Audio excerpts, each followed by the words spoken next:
Pupuksain na ang anay ng tahanan. Sapatan ng Diyos at sapatan ng tao. Ako pa rin ang asawa ni Nicole. Pero ako yung mahal mo, di ba? Nicole, paalisin mo yung babae yan. Naiibaw ka naman talaga! Ano mo sumuti pa?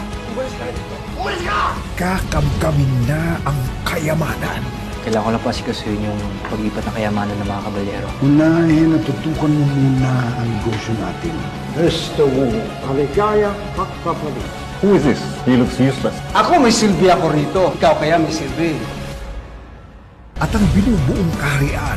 Kaninong lugar to, Tanggol? Doon Pakundo po. Wala bang ibang may alam nito? Wala. Pwede pa lang ikaw na may-ari nito. Ikaw na ang hari ng Quiapo ngayon. Agad bang mawawasak? May gusto po sana kaming pasukin ng bagong negosyo. Bakit mo sinabi kay Divina, Tanggol? Ngayon, marami na magdidesisyon sa diskarte natin. Talino talaga yan si Pakundo. Dito niya naisip magtayo ng laboratorio sa buwan. Sa kanilang pagkakawatak-watak.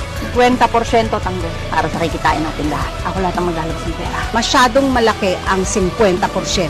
Sa akin, walang problema. Sige, magtauto ka sa kanya. Walang ginagawang masama sa atin si Boss Divina. Kaya naniniwala ako sa kanya. Baka nga mamaya ikaw pa mag-traitor sa amin. Kagaya na ginawa ko sa amo mo. Kung di mo alam ang sinasabi mo. Baka mamaya pinasasakay ka lang yan. Pinaiikot ka para lukuhin ka ulit.